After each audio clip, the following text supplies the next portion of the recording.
Hi, this is Kim and Penn Holderness from the Laugh Lines podcast. Boost Mobile offers the same nationwide coverage, network speed, and service consumers are used to, but at more affordable prices.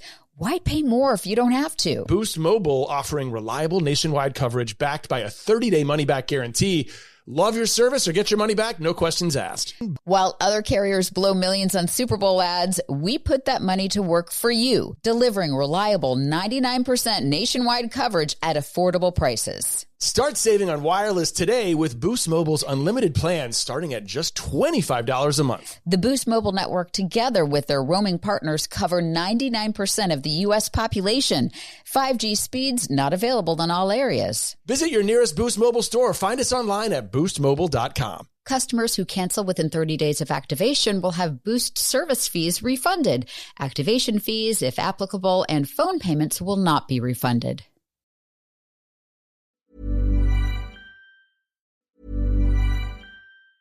You open the fridge, there's nothing there. So what's it gonna be? Greasy pizza? Sad drive-thru burgers?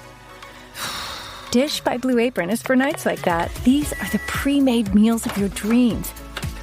At least 20 grams of protein, no artificial flavors or colors, no chopping, no cleanup, no guilt. Keep the flavor. Ditch the subscription. Get 20% off your first two orders with code APRON20. Terms and conditions apply. Visit blueapron.com/terms for more.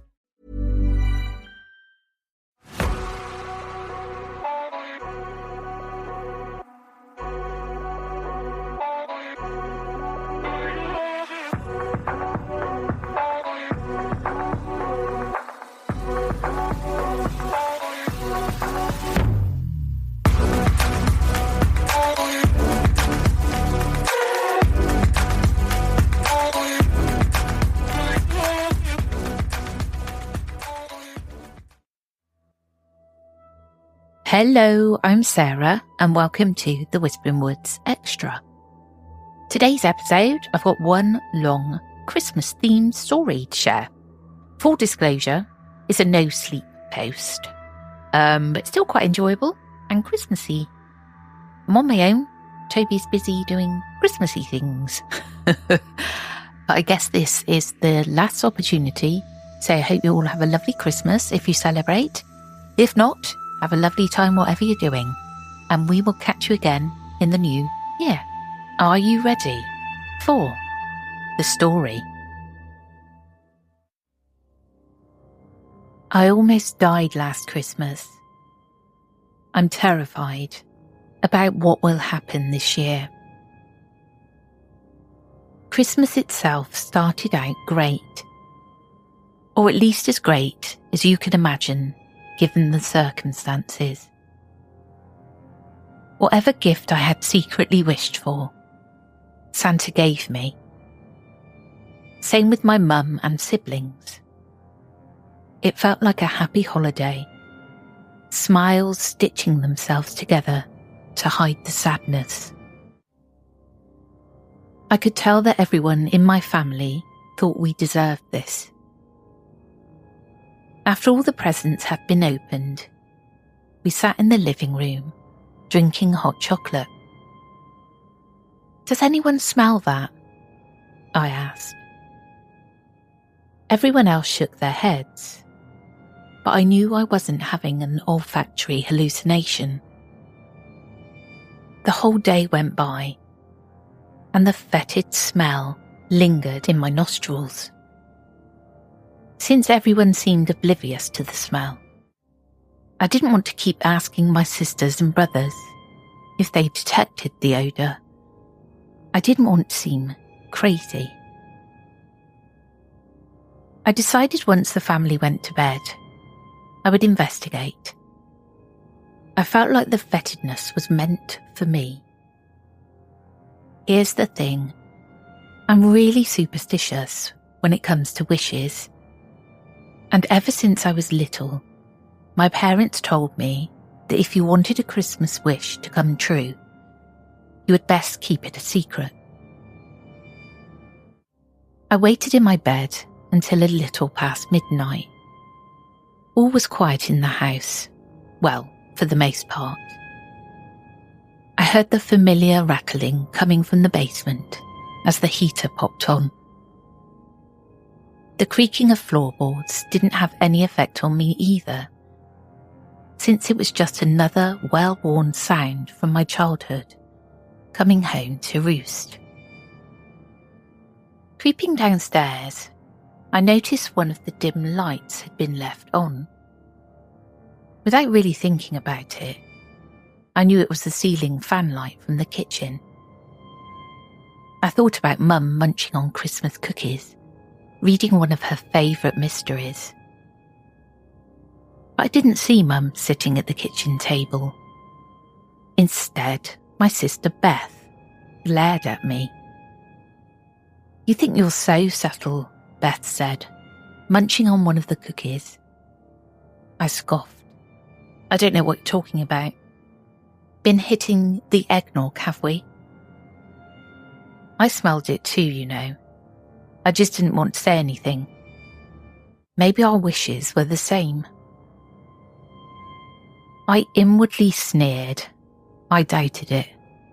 Sure, Beth had helped out the family when it mattered, sacrificed her goals and dreams, but I was the brave one. I had to be the pragmatic one, the success. Without me, this family would have been much poorer than it is now. Without me, the medical bills would have crushed us into oblivion. "You're drunk," I said. "Let me help you up to bed before you say something you'll regret." It was Beth's turn to sneer at me, but aside from that, she only mumbled under her breath as I carried her to the bedroom on the first floor. David, my younger brother, snored on the giant king-sized mattress. I figured he wouldn't really notice if I placed Beth next to him. I went back into the living room, watching the snow fall and obscure the view of my driveway. It truly did look like a winter wonderland out there. Though it seemed less like civilization and more like tiny rustic houses sitting frozen in an endless white sea. I apprehensively inched closer to the fireplace. The smell increased in strength since I'd put Beth to bed. My nose wrinkled, and I held a breath as I removed the fire screen. It really surprised me that no one else could detect the odour. As I lifted my head up to try and detect the source, a few grains of ash fell onto my head. A few more seconds went by, and more ash fell down onto my neck, causing a tickling sensation. I brushed it irritably away, but heard moaning coming from higher up the chimney. I backed out as quickly as I could, bumping my head on the top of the chimney's mouth. "Hell," I said, biting my lower lip, fear waiting on the edge of my pain, and as soon as it subsided, I ran out of the living room and into the downstairs bedroom. Dave still muttered in his sleep, but Beth was nowhere to be seen. I shook Dave awake, then asked him where Beth went. He muttered angrily at me and rolled over, cursing me out as he did so. I tried shaking him awake again. He didn't budge. I wasn't sure why I was so worried about Beth. I hurried back to the living room, this time intending to take one of the fire pokers as a weapon. I stopped in my tracks as I finally saw the thing that had been in the chimney. It wore a Santa suit. Ash covered its face, and it took a step forward, moaning.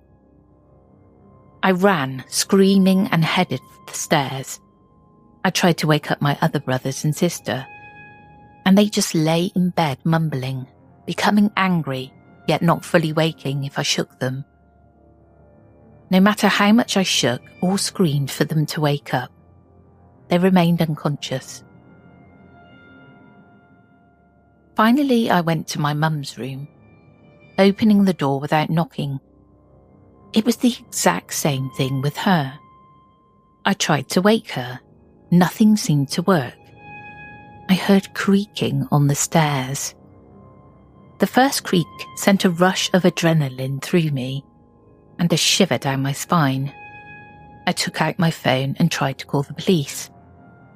I guess it didn't really make sense, given that this Santa thing was in the same house. By the time the cops got here, my whole family could be dead.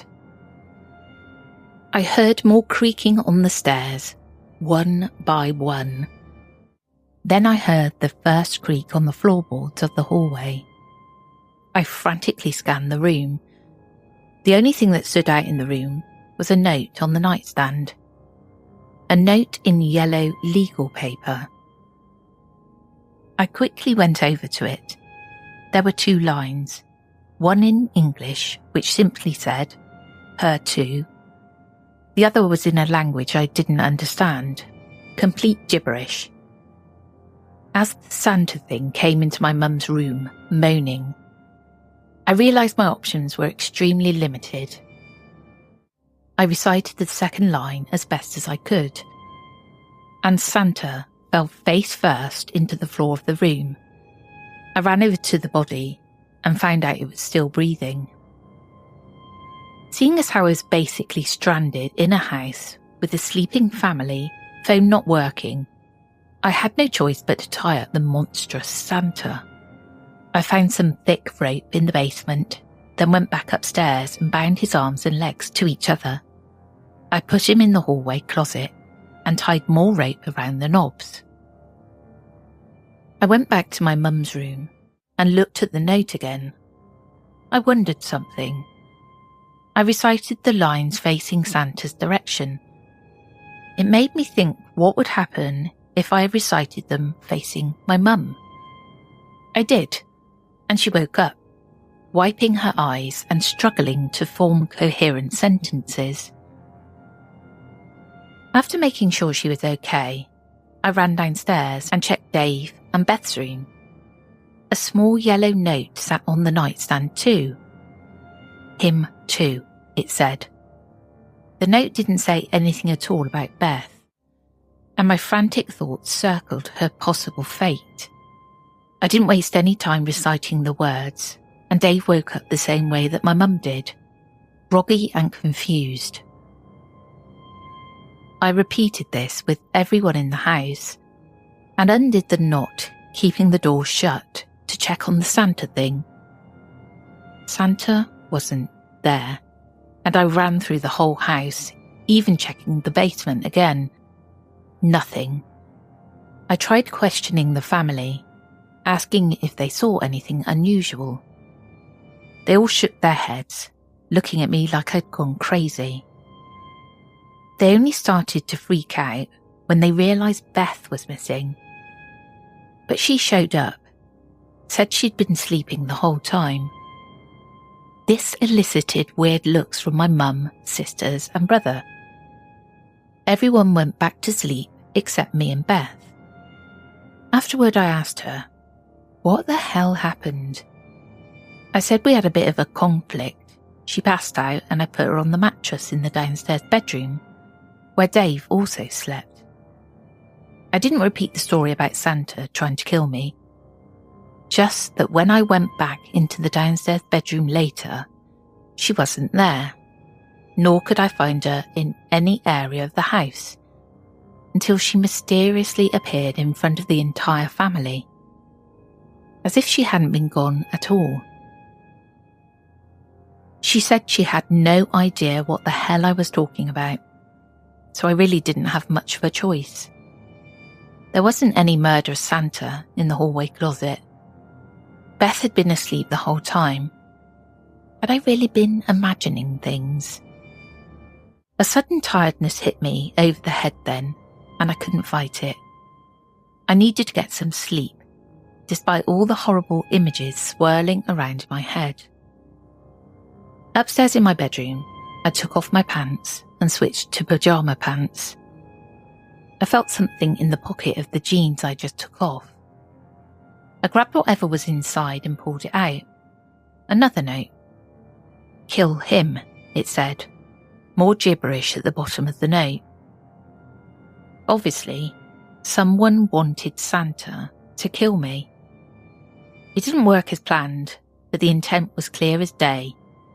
Naturally, I suspected Beth of being the culprit. She lacked the kind of surprised expression I would have expected. At least the rest of my family stared at me like I was crazy. Beth just gave me a look, like she knew I knew, but didn't want to admit it. She'd always been gone throughout the entire time Santa had been in the house.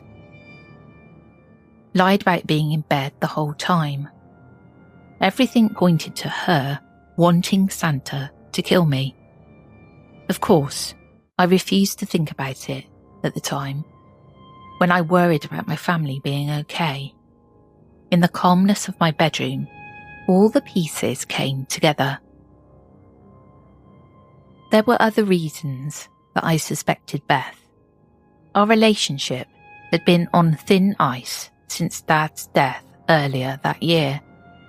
She blamed me for it, that I only cared about myself when I took off to become a success. There were lingering resentments, naturally, but I never thought it would be to this extent. I had the strangest idea.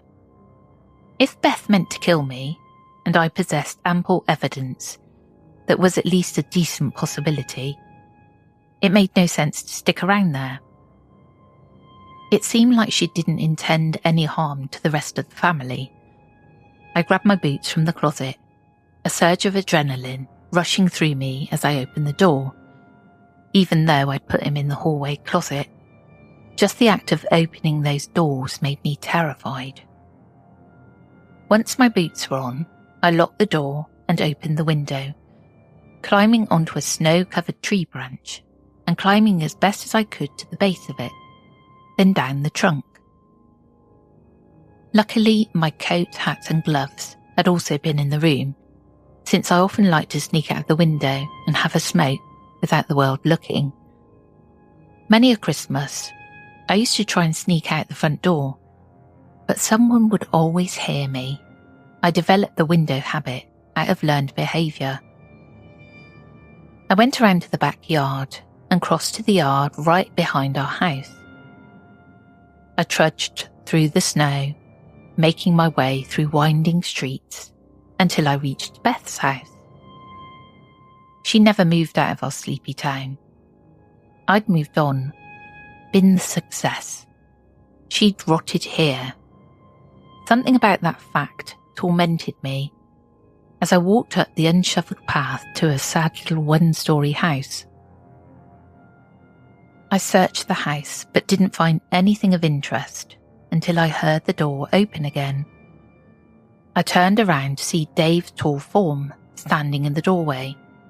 He entered slowly, deliberately, and another, even taller shadow stood behind him.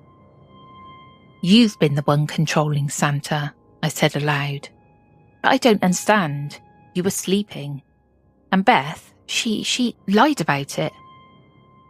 Dave entered the living room and motioned for Santa to follow. "Things aren't always what they appear," Dave replied, that sick smirk still on his face. Something didn't add up. He'd been asleep during Santa's prowling of the house, and he had a note like the others, which said, "Him too." Beth wasn't anywhere to be found during, so naturally I thought of her as the prime suspect. I bet Beth first came to mind, her, as the mastermind. No one would think of utterly average Dave as the culprit. But let me tell you something. I have designs for this family. Beth received this robotic Santa as a gift, but didn't have the guts to use it. I persuaded her to give it to me, because I thought it would set everything right. Right? What the hell? You mean by killing me? Dave went on to explain. The thing came in a big box to Beth's house a few days after Christmas. The sender's name and address seemed fake. Dave said she took one look at the instruction booklet and called him up so that he could tell her what to do with it. I ended up buying it from her. Worst $200 I ever spent. I just feel so damn terrible. I just kept looking at the Santa robot the entire time, watching its red eyes glow. I could have sworn it moved closer every time I looked away. But in the end, I wondered if my eyes were playing tricks on me. Apparently, Dave wanted to kill me because I had let Beth down, embarrassed the family by putting my personal success first. As for the notes, the instruction booklet said the notes had to be used to control Santa. But one had to write them in a weirdly specific machine language to get it to obey. Beth knew of what Dave had planned to do and didn't want any part of it, but she didn't care enough about the family to warn any of us. So she left while Santa did its work, as Dave put it. Dave used the note so that Santa would put him to sleep. He didn't want to be awake during the massacre. It seemed that both him and Beth expressed guilt in different ways. Dave said he felt regret for ordering the robotic Santa to kill me and was glad it failed. When he finished talking, we both noticed Santa had gone. I found a note on the kitchen table and read it. My original owner has activated me. See you next Christmas. Neither Dave nor I have seen Beth at all since then. I've had to cover for her house payment, and I keep checking day after day in hopes of running into her. I shouldn't have abandoned the family. Now I'm paying the price. I'm wondering if Beth has plans for Santa to kill us this year, or if something happened to her. The police investigation turned up nothing. She's just gone, without a trace. Dave said he found safety codes for retrieval and deactivation for the Santa robot, but he won't let me see them. When I asked why, he claimed the booklet mentioned they were dangerous and could potentially make the robot malfunction. Honestly, I'm not sure I believe Dave, and I still haven't forgiven him for trying to have me killed. Expressing guilt or regret isn't enough, and he could have given me the codes or let me see the book as a gesture of good faith. Maybe he thinks I'll use the Santa robot against him. That isn't my intention at all. I just want an end to the uncertainty. Since Christmas is approaching, I won't be able to sleep until I know Santa is deactivated and destroyed. Considering I've given Dave ample time to extend an olive branch, I'm beginning to think I should take matters into my own hands. Maybe break into the house and steal the booklet. I'm not sure what else I can do to get more information on this thing. And time is running out. A PSA from Instacart. It's Sunday, 5 p.m. You had a non-stop weekend. You're running on empty. And so is your fridge. You're in the trenches of the Sunday scaries. You don't have it in you to go to the store, but this is your reminder. You don't have to. You can get everything you need delivered through Instacart so that you can get what you really need. More time to do whatever you want. Instacart. For one less Sunday scary, we're here.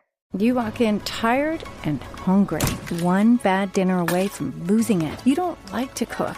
You don't want more takeout. You just want something good. That's why there's Dish by Blue Apron. Pre-made meals with at least 20 grams of protein and no artificial flavors or colors. From fridge to fork in 5 minutes or less. Keep the flavor. Ditch the subscription. Get 20% off your first 2 orders with code APRON20. Terms and conditions apply. Visit blueapron.com/terms for more. I thought it was great. Siblings, you know? Siblings trying to kill each other. Sibling rivalry is rife, isn't it? I'm okay with my sisters, I must say, but I see it everywhere I go. I see it with my 3, to be perfectly honest. I'm not sure they'd go to those extremes, though, I'd like to say. They're quite level-headed, generally. Something to think about in the future, though, with AI and everything. Killer robots, killer Santa robots. Not a nice thought. I remember one film that particularly frightened me. I do struggle with that word. When I was a kid, it was I can't remember what it's called. I'm sorry, you'll have to forgive me. It's the Stephen King one, when all of the trucks sort of come alive and take on a life of their own. And it's that kind of thing. And also RoboCop terrified me. Anything with robots, I've got a massive fear of them. Anything, I suppose, that you can't reason with, if that makes sense. So you can't reason with them because they're not human. Analytically, I mean, you can't reason with them from like a heart point of view to say, please don't kill me. Terrifies me. Well, that's it from me today. I hope you enjoyed, and we will catch you again in the new year. But remember, we are releasing some of our Patreon content over the 2 weeks, and there may be a bonus episode as well. Take care, everyone.